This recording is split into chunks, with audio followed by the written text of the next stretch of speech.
Hey everyone, this is your OG, and this is another Godforge video. Today we will be breaking down one of the easiest ways for you to build a budget wave clearing team or a blender comp team within your first 30 levels of the Cavern, and this could take you all the way to triple digit levels. That's 100 and above. You are not going to want to miss this, so without a moment's delay, let's optimize.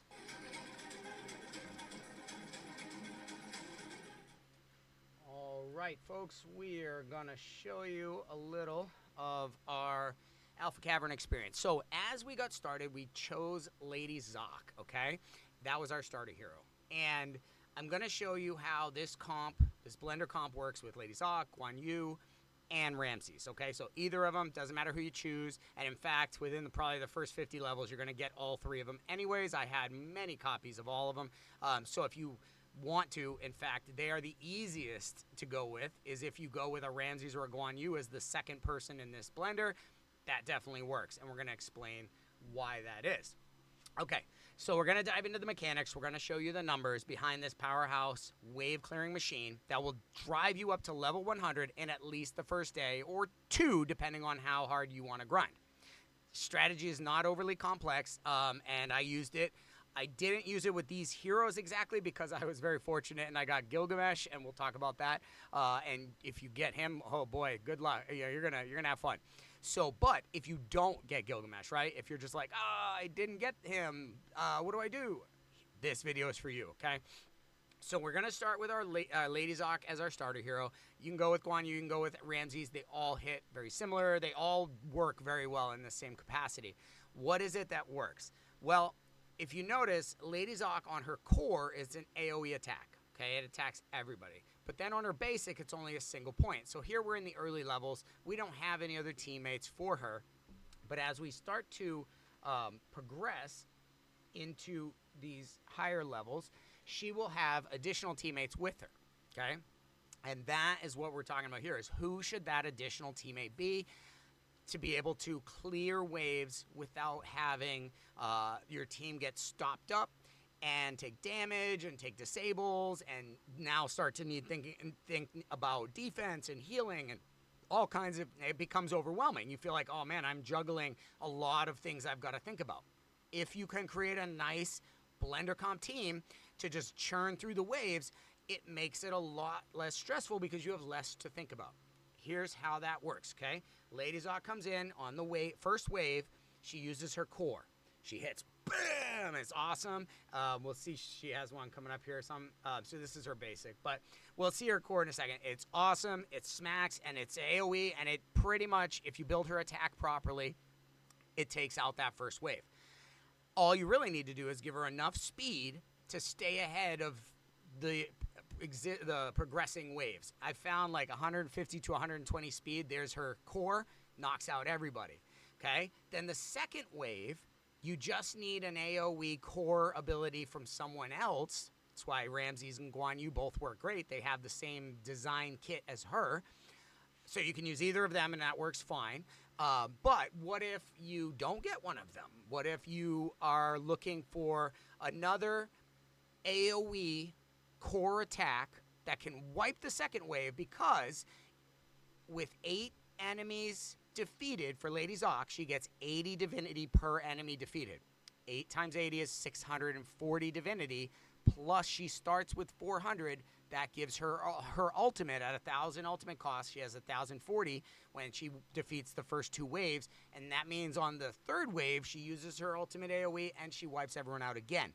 So all you're missing is the AoE on the second wave from another from another hitter that can do an AoE on their core. And that will have it readily available because they won't take a move on the first move. Lady Zoc will be faster. She'll wipe them the first wave. Then the second wave, she won't be able to. She'll do like a basic. And then this next one comes in and just wipes them. And that's it. And then on the third wave, she's got her ultimate. She wipes them. And that's it. And as long as you have that going, all you do as you progress, just make sure your speed is above the enemy. If the enemy ever takes a turn before you, okay, we got to go back and farm or get a little bit more speed. And if you don't clear them in one swipe, one attack, then it tells you have to build attack. So those are your sort of stop points as you build this machine and let it churn, where it stops when you don't hit, and that's why you want to watch it, but where it's not completely clearing the wave in one shot, good, we need to go build attack. Build crit hit chance and crit damage, right? I never did. I didn't build any. I tried. I got up to like 60% crit hit when I was like late game. It just didn't make a big enough difference for the amount of effort it took me to build it.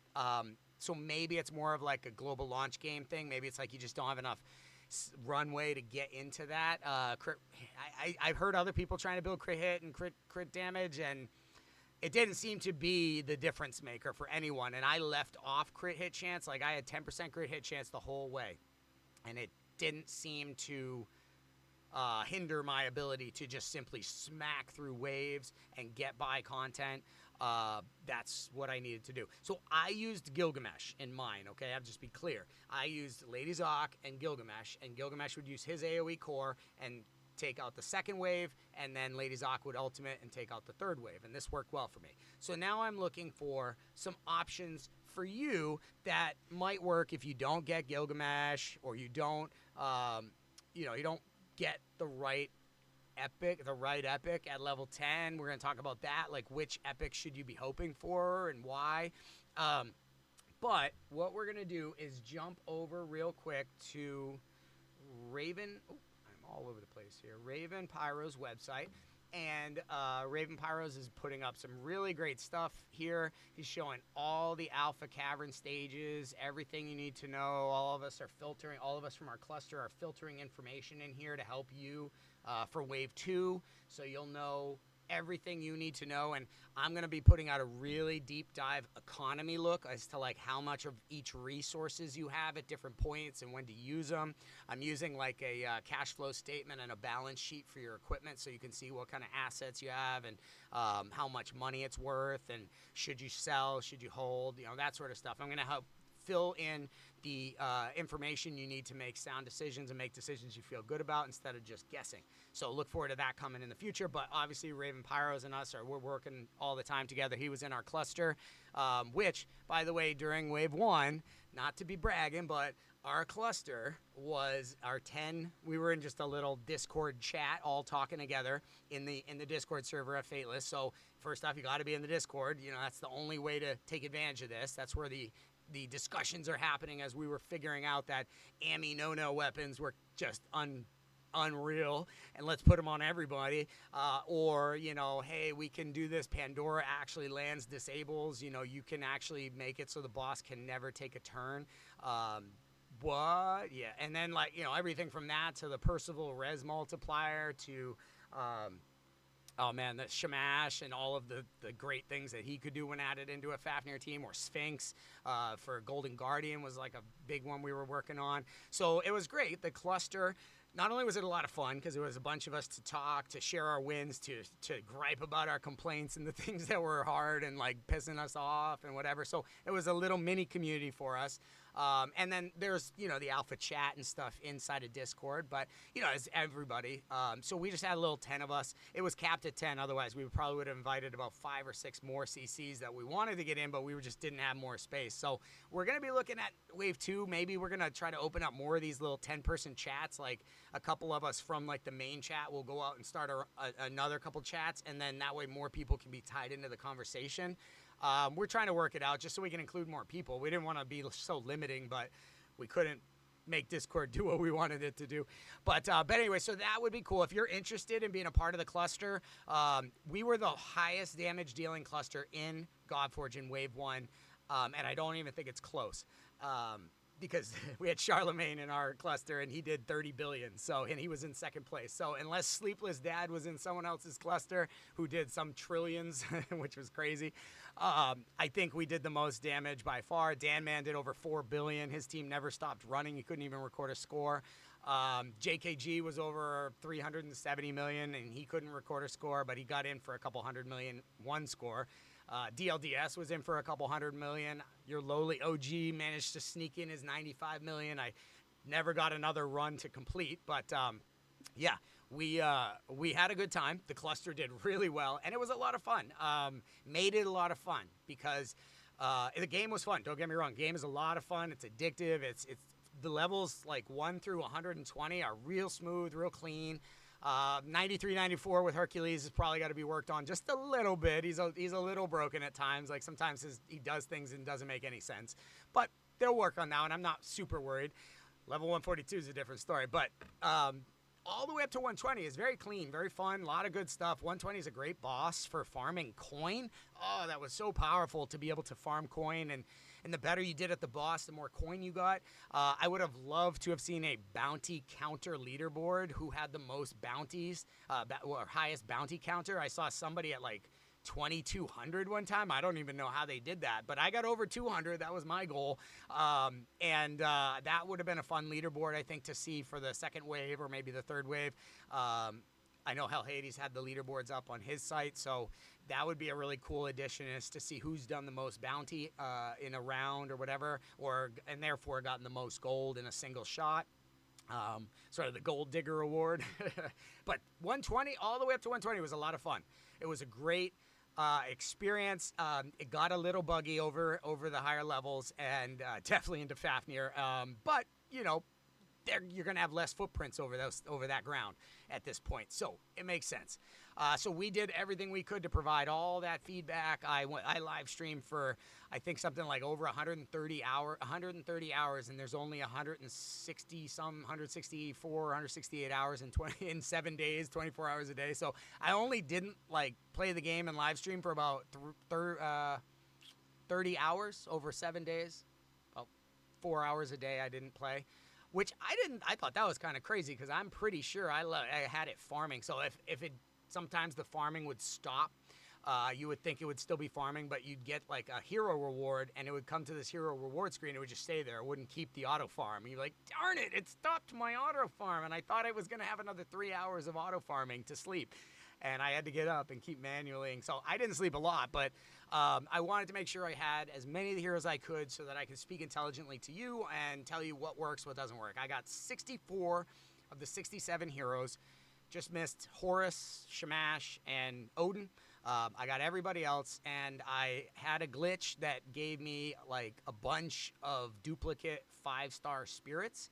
So I was able to rank 20 heroes up to rank 6 in the 7 days because of that, which allowed me to do a lot in terms of really trying out different teams, because now it was just about having the right enough gear to move, and I was moving gear around, which was awesome, not having to pay for it and being able to move gear around and just thinking about, okay, how do I build a high initiative gear set? And who cares who I'm putting it on, you know, because most times it's going to have some attack on it, because you know, I'm going to want that, but it might be a support champion. So it was neat how I could use the gear and kind of move it around and try different players and heroes and see what worked. It was fun. So anyways, that was the Cavern, but here we are on that's sort of like my afterthoughts of the Cavern. Definitely really buggy in the higher levels. Some stuff that I'm worried about. Like I honestly, this is going to be controversial to say, but I honestly don't think that Fateless should make it a real competition on Wave 3. I'm like more worried about it than I am excited at this point after the Wave 1 and what sort of things we found and could be exploited. I think it didn't feel fair at all. People were putting in hundreds of billions and millions and couldn't record their scores. And so I just think that created a lot more unnecessary like frustration than anything. Almost like if it had just been keeping it fun and like whatever. And that's what it was in this round and will be in the next round. But like second it starts being serious competition with some real tangible reward, people are going to be real upset by a bug. Like they're going to expect a finished product. I don't know. I honestly have more intrepidation about people being turned off by it not being a fair competition, because it did not feel fair at all. We had the cluster, so we were sharing knowledge and we were learning, and we had 10 of us to go out and, hey, you check this, you check this, you check that, you check that. Like no one single player can compete with that. We were checking 5 different metas at the same time, and then reporting back. So we were working it, and there was a lot to be exploited, because the way that the systems are written and built, they almost have to go back and like like retweaked some of the core elements of these kits, and that's what's interesting. So I know some of the kits were maybe like built just for alpha because we saw them change dramatically from what we had seen leaked before, which is probably what their global launch kit is. They had to, I'm sure, tweak kits to make it all work within the global launch and just within the characters they had. So I'm trying not to read into the kits being broken like too much because maybe that kit doesn't transfer over. And that's what I'm giving them as a thing. But wave 3 is still alpha, and that means those kits are all gonna still be there. And if that's like, unless they nerf like 5 or 6, 7 characters, like Zeus, Aphrodite, Shamash, Heimdall. I mean, like, unless you're like smacking down about half a dozen characters, I don't know how you're gonna change the outcome from what it was, which was, sure, it's fun to do 30 billion damage, but it then becomes a race to who wants to leave their computer on the longest and who wants to click through it the longest, and that's not really what the competition was about. So we've all suggested, hey, have it increase in difficulty a little bit more. I guess Fafnir increases in difficulty every time he uses his ultimate, but we were never letting him get his ultimate. We kept stealing divinity. That was what the Amino weapon did. It steals divinity every time you attack. So we were like, oh, let's put that on 5 people and steal the heck out of the divinity. And then we put on all kinds of other, imprints and weapons testing. Just, what about this weapon with this imprint? And some imprints didn't seem like they actually worked. We had to take the weapons off, put them back on, check, make sure the imprint was on. But then even then, sometimes it didn't seem like it was working, or I don't know, maybe it was, but there was no way to tell. So we were doing this experimenting just to make sure we could give you a good idea of how to go through this. So basically, we talked about the two. You got Lady Zoc, or you got Guan Yu, or you got Ramses as your starter. Okay, that's your number one piece to this team. Why not? Well, and in fact, it makes a lot of sense because if you look at Lady Zoc, I'm going to use her because that's who I used. Okay, she got a 20% increase attack in all battles, leader bonus. So you leave her in that first spot, you're getting an extra 20% damage, or extra 20% on your attack. You have 1,000 attack, you now have 1,200 attack.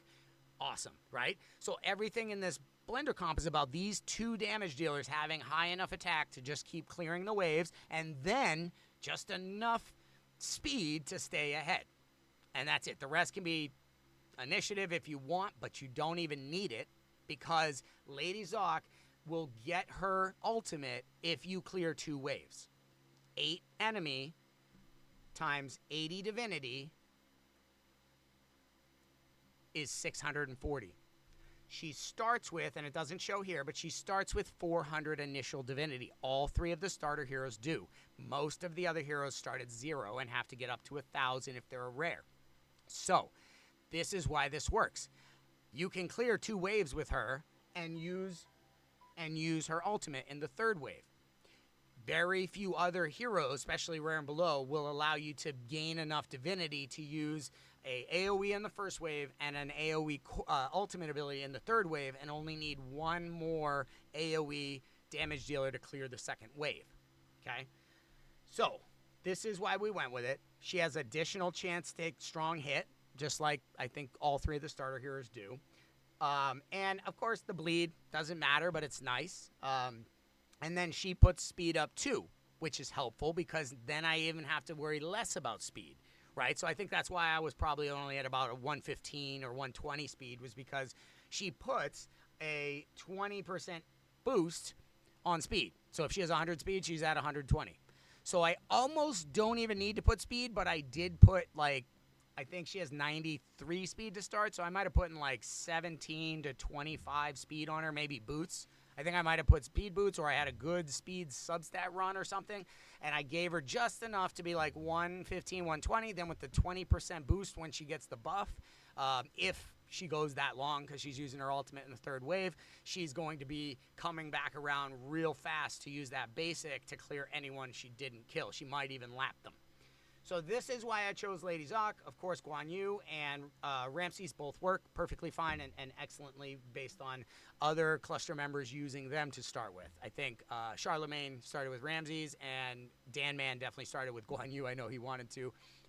So who other than our starters, let's say you don't get Guan Yu, let's say you don't get Ramses after you started with Lady Zoc, who would you want to get?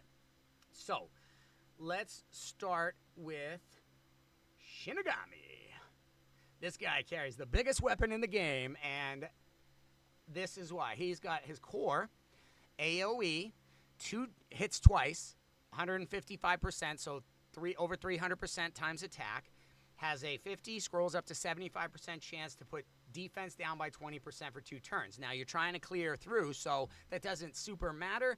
But if someone doesn't die, they got 20% defense down on them for you to help clean that last piece up.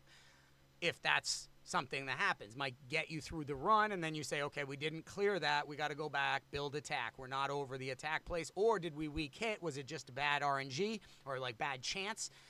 Even so, we want to build our attack and make sure we are clearing easily, and that's all we have to build is attack, and then speed as we notice that the other team is getting out ahead of us at a level.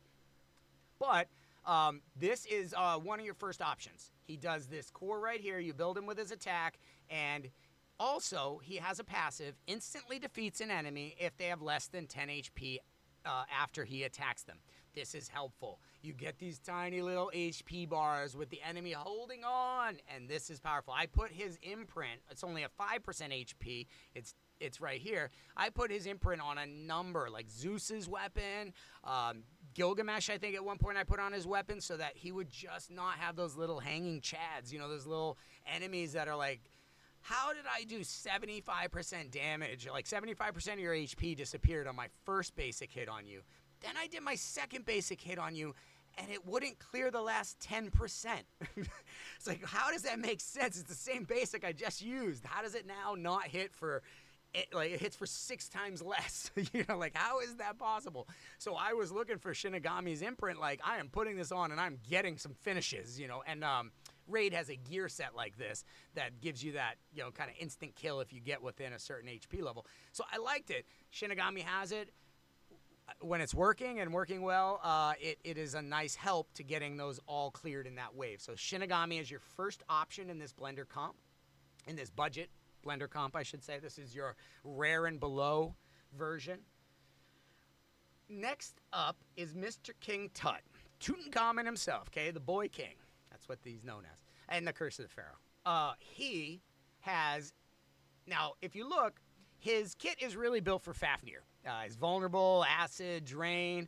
So it's definitely where we realized that all the heroes in the alpha, the 67 heroes, they're either built for the bosses or they're built for the wave clearing. But this one, he's built for bosses because he's got acid, which is like a point damage multiplier over time, so it doesn't really work as well in a wave clearing.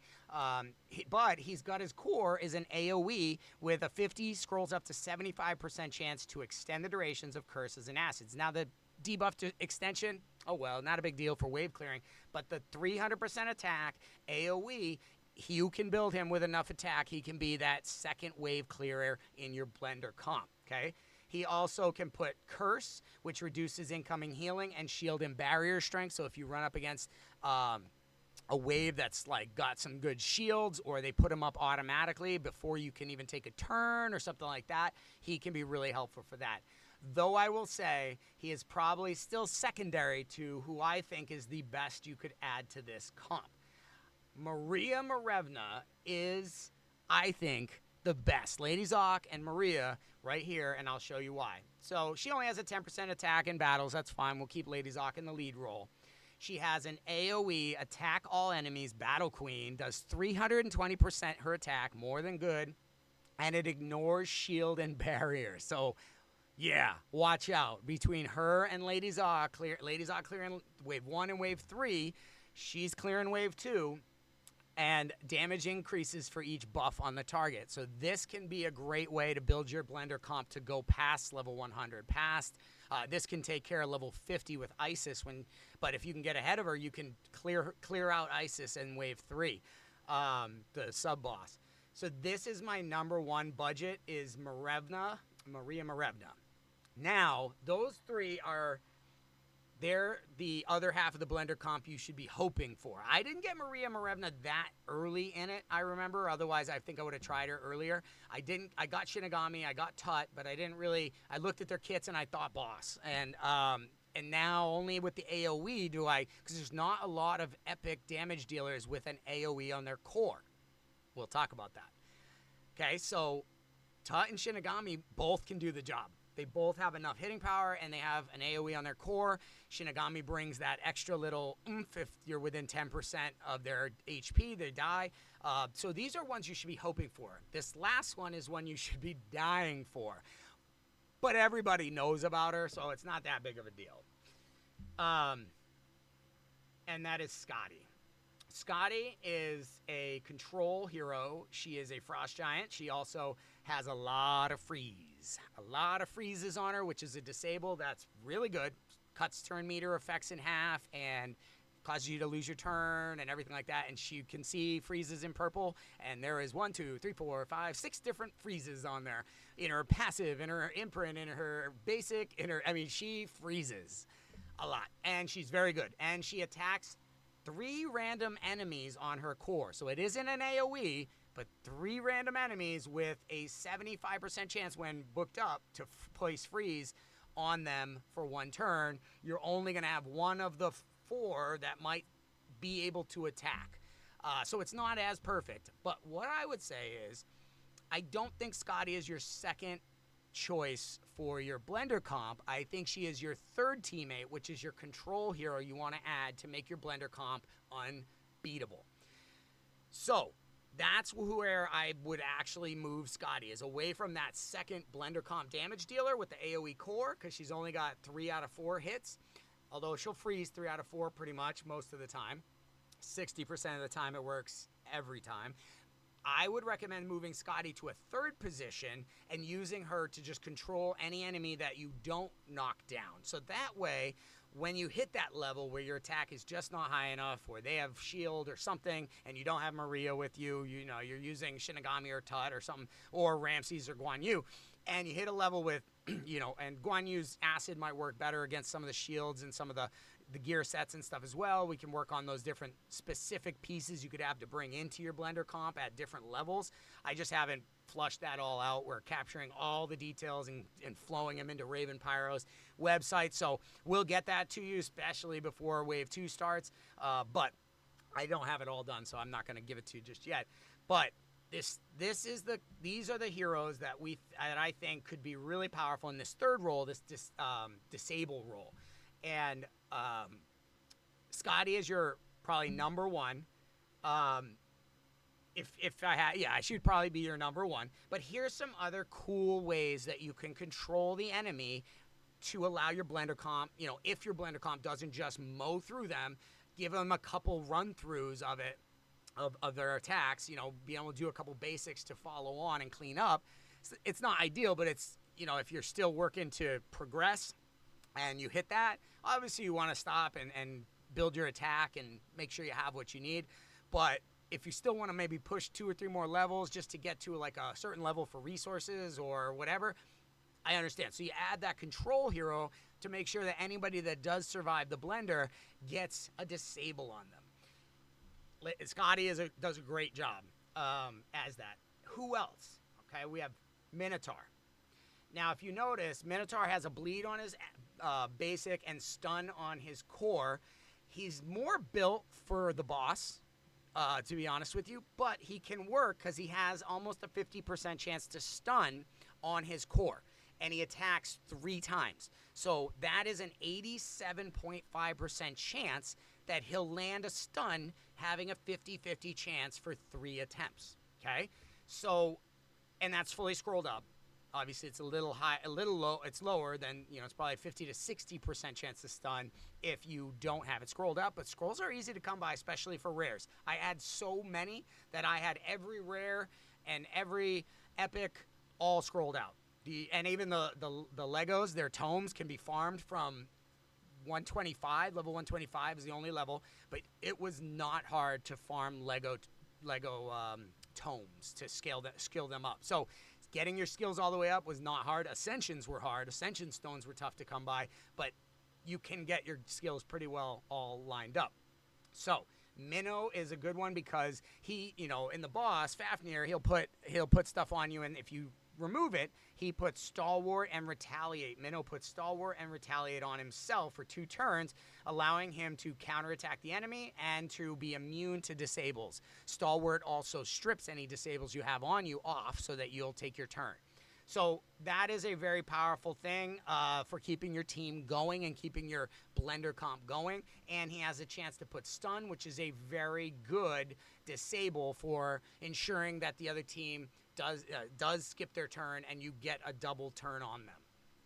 That's one of our options was Minotaur. Let me see if Bauk was... Yes, Bauk is one of our options. He has only a single point on his core, but a 75 up to 100% chance to place Despair for 2 turns. Despair is one of the better disables, probably top 3 or 4. Skips a turn, and they cannot receive any positive buffs or effects. No heals, no shields, nothing. They stay vulnerable in a sense.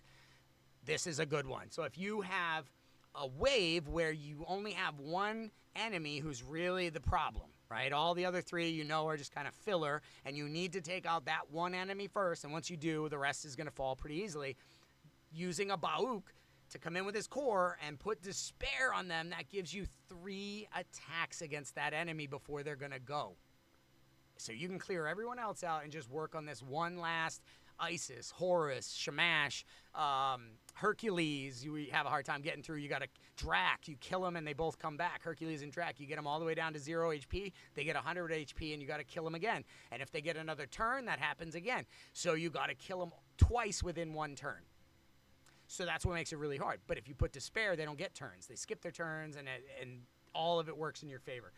Also, he has a chance to counterattack whenever he receives a debuff or disable. So if anyone survives in your waves and gets something on you, he counterattacks. So that's nice. So Bauk is an example of a budget blender comp ad, or blender comp control ad. That's what I'll call it. Like, that's your control ad, your 3rd person in your team.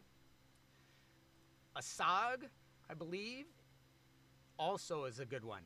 Asag has a 75% chance AoE on his ultimate to put Petrify. Petrify is also one of the 3 or 4 top disables.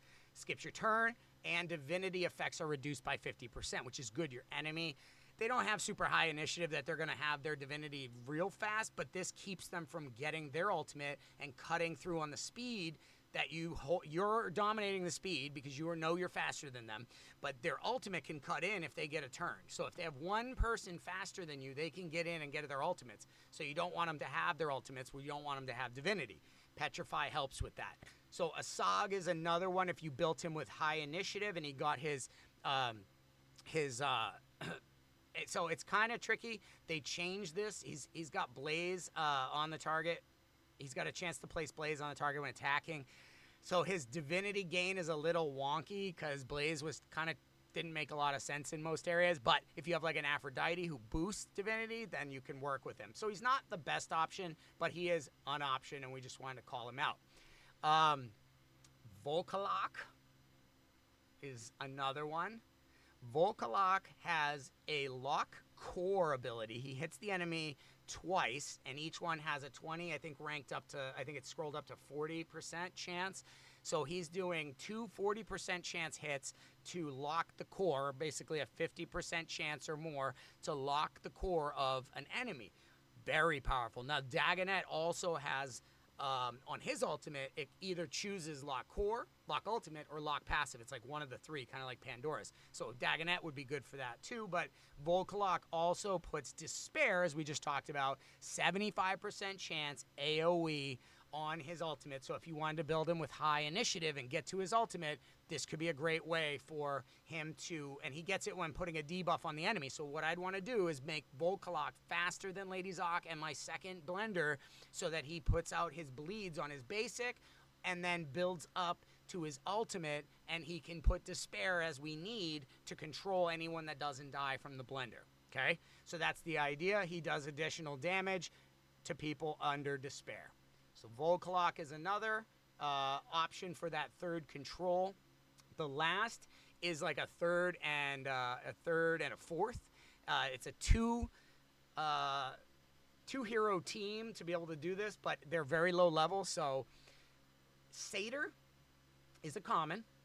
He has a 25, and I think it books up to 45 or 50% chance to place Sleep, okay? Now, I've got my beef with Sleep right now because it doesn't work the way it was advertised. I can pull you up the snip where Dirk said, Sleep is not going to fall off when you hit it. Just like Raid, we guarantee it. That's not going to happen. Guess what, Dirk? It does. It falls off the second anyone else hits it. And my Disruptor is the fastest out there. So they're putting Sleep, and then everyone's coming behind him and hitting him, and it's dropping off. And that's not right. It's like I didn't even do anything. It's like the Sleep was nothing.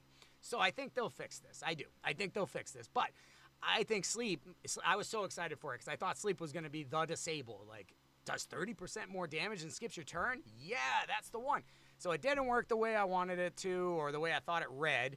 The second you put it on Fafnir, any other teammates you had that attacked him, it took it right off. Didn't happen for any of the other disables, although I think there was some weirdness around disables. They weren't supposed to be able to land on Fafnir, I guess. I didn't know that. I mean, how would I have known that? But mine were from Pandora.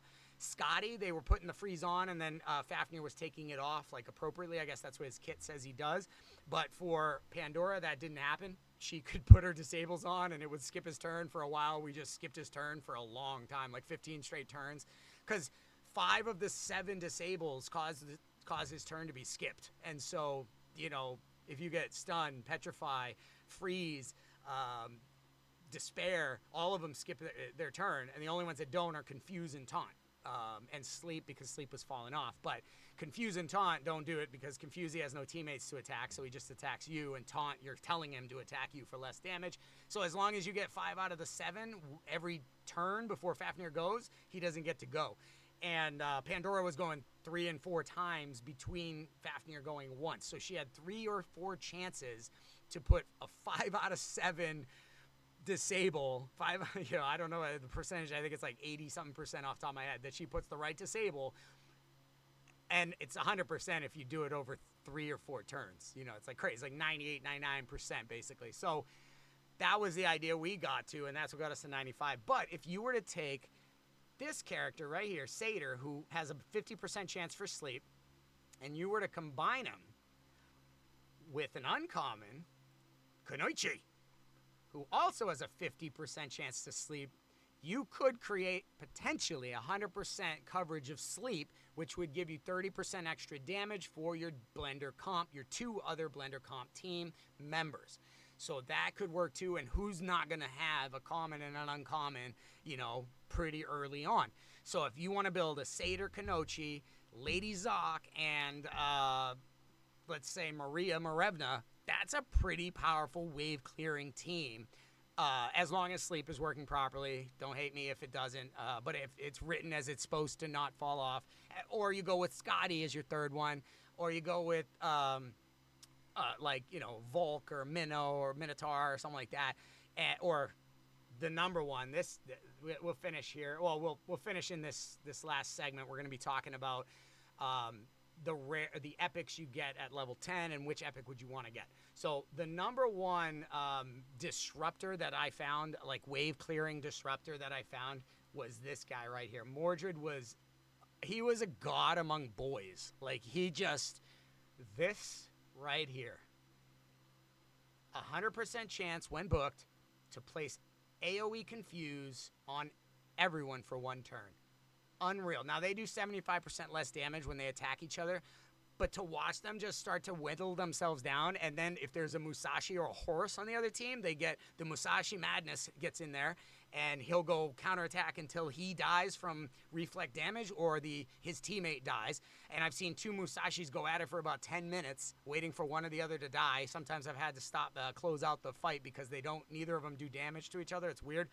But Musashis and Horuses both do that. So if you put Confuse on them, they'll attack each other, and they have this weird counterattack glitch that will keep attacking back and forth at each other. I call it the Musashi Madness. You just watch them. I'm just like sitting back, like, you guys done? Like, can I beat you now? Like, get out of the way. Stop hogging all the glory, you know? But so Musashi Oh, he probably was a lot harder to go against, but we had this confused. And then Horus, we had this confused. And then two Horuses go back and forth at each other, counterattacking endlessly too. So this guy was nuts. And then once you got confused on everyone, 25 divinity when damaging an enemy, right? Then he comes in with an AoE on his ultimate. And if you're under confused, he's got 100% crit damage. This is probably why I didn't have to build any crit rate. or crit damage, was he just had it built into his kit. This guy is nuts. Like, if you get Mordred, you are like, yes, I'm gonna make it to at least 142, so that he was like our absolute best. But when I was at level 10, I got Achilles. That's who dropped. And let's see if where we're at. So I was at level 10. I beat it. I got Achilles. Now, I was excited. I just wanted to use him, right? As my first epic. Who doesn't want to use their epic? And then as I look at his kit, he's really built for the boss. Like, he's got a triple hitter bleed. He's got his core buffs him up, and his ultimate strips bleeds. Nothing that's going to work well in a wave clearing environment. Just like Drac does not work well in wave clearing either. Although I did use him a couple times, very, very niche in order to get past a specific setup. I think the Horus Isis setup is pretty hard, and he put some men. I used him a few times and tried to do it. There were longer fights, but most times the waves, Achilles, Dracula, these ones that are great against the bosses don't really do super great against the waves. So you need to figure out what is the best hero for wave clearing.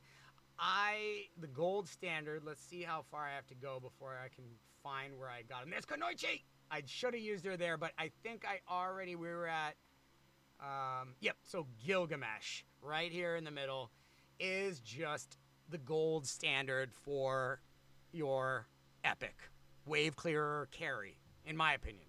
If you have Gilgamesh and you have Lady Zoc, you have a blender that can take you well over 100, and it did for me. Then, you see Dagonet here putting defense down, and I'm still trying to use Achilles because, one, I want to get his levels up, and I knew, okay, I'm going to have to get this guy ready for whatever boss he is going to be good at, and he was good at level 30 is Fafnir, but that one's almost so easy. You can beat it without really strategy. 60 is the first Golden Guardian. Whew, that one's a tough one. That one punches you in the mouth a little and makes you go back and build, which is great. I thought that was perfect. I like the dynamics of the boss and how to beat it, and there was a number of different ways to try to look at how to optimize your run. I thought the Golden Guardian was a really great boss. I mean, Fafnir's a great boss too. It's just the end one didn't work with the way it needed to in all aspects. But I thought the bosses, they did a very good job on them. Golden Guardian was a lot of fun, even fun to farm for coin, and that was awesome to be able to farm for coin in one or two locations. One thing I'd love to see though is maybe on the next wave for the Hell Hades leaderboard, if you had a bounty counter who did the highest bounty on 120 and on 60. I saw somebody in the Discord with a 2200 bounty, and I was excited. I got over 200. I don't know how they did 2200. Maybe a lot of counter or ally attacks and counter attacks and stuff like that. But anyways, I don't know how they did it without killing them. I always killed them too quick. I guess you got to scale back all your attack and just go accuracy so you're landing the bleeds and getting the hits off the bleed, because every time you hit them, it ups that bounty counter. And if you're under Vanish, it ups the bounty counter double. It gives you 2 for 1. So you want to have Sphinx, who puts Vanish on everybody except for herself, and then put her in Vanish gear or Spectre gear. So she comes out in Vanish, and it does all these different things that were fun to play with and test. So this team, if you get Gilgamesh and you have Lady Zoc, don't worry, you're at 120. You can make it to 120. So that is probably the gold standard, I would say. What is another option if you don't get Gilgamesh in the epic rarity? Well, Bastet is also built for the boss, okay? You see Blaze, vulnerable. Fafnir puts vulnerable on you, and it's really powerful to put it back on him. So if, she places vulnerable, she places Blaze. These are all things that say in my head, she's built for a boss, But she has an AoE with a 100% chance to place vulnerable for 2 turns on her core. AoE with almost 400% times attack. So she can work. as well. She can take you far. And if she doesn't wipe out, she leaves them 20%, taking 20% more damage from the blaze and the bleeds that Lady Zoc and her might be putting on. So also you could put a imprint, a Broomhild imprint on her, and it means that she almost kind of has like a Drexthar, like if you hit me, you get blaze feature. So you can put that on Bastet, and then anyone who does attack her gets blaze, and then when they have blaze on her, she does a lot more damage, and she has vulnerable, and she instantly removes any that are put on her from Fafnir, right? So you can see that. But the AoE core is what I think she can use as the blender comp to get you through your second wave with Lady Zoc doing that first and third. Percival wouldn't have done it enough. He was kind of like your number 3 disruptor. He gave you that stun, 75% chance to place a stun AoE, so that was helpful. It was like just a little bit less than Mordred, but I had both of them, so he kind of fell out of my team until I discovered the resistance multiplier and the number of buffs he's under, and then I looked at Fafnir and I found my team under 400 buffs at like 25 million level, and I'm like, this guy is gonna hit for a bajillion points. Unfortunately, it broke. It froze the game at 600,000. I didn't even make it to 1 million with him in my team. It just like froze the game up and was like, no. Like, no, you. That's what I felt like. I felt like the game was just like, you had to, didn't you? Like, sorry, I'm here to test it, like I'm here to push it to the limit. And I mean, who can break something better than a Marine? I mean, Marines have been known to break bowling balls. Like, we're anything you need broken. That's what we're here for. If they used to say something like, if you need it absolutely destroyed overnight, call in the Marine Corps, and like, that's in my older age, I'm like, man, that's such a terrible thing. Like, we were just so destructive. But needless to say, I am pretty good at pushing the boundaries and breaking different builds and I absolutely did. I broke Fafnir because I couldn't even get a run to go for, like I said, he stopped me at 600,000, but then my regular other team was still, I was 77, 100, right around just before 100,000, and it would just gum up because we'd have hundreds of buffs. We'd have so much Divinity Steel, and it was just like way too much for it to process, and it would freeze up or it would start to skip my hero's turns. It would just bypass, and so like my team wouldn't do any of what they were supposed to do, and that'll kill you. And so that's kind of what happened with that. So he's not the best option, but I did have him, and I did try to bring him in. Beowulf is a boss killer. He's single point all the way, so not a good one. Achilles is boss, not really all that good. Green Knight is very strong. I used him as like my number 3 before I got Mordred. Doesn't have any AoEs, but he puts taunt and retaliate, and he just tears up teams. So he's a really valuable like 3rd or 4th option to your blender, but he's not really the 2nd member of your blender.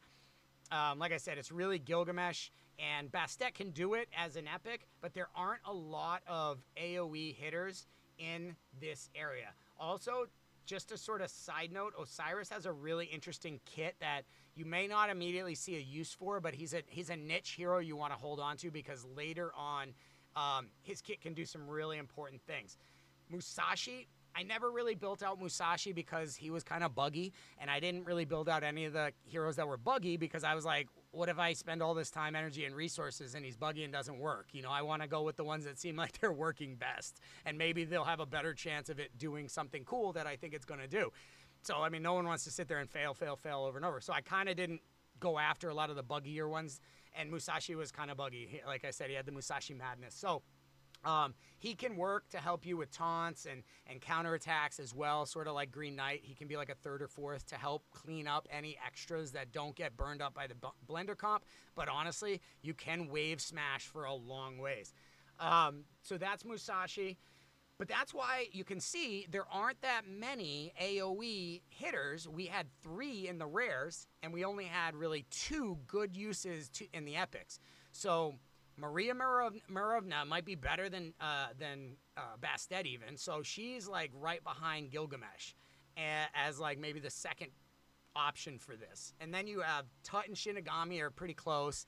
And Scotty's in there as well. It could be used. Volkalok, Minotaur, those could all be used if you need to, and or used as your third control hero. But that is the basis for your early, I'd say level 1 to 100 Blender comp team and how that would work.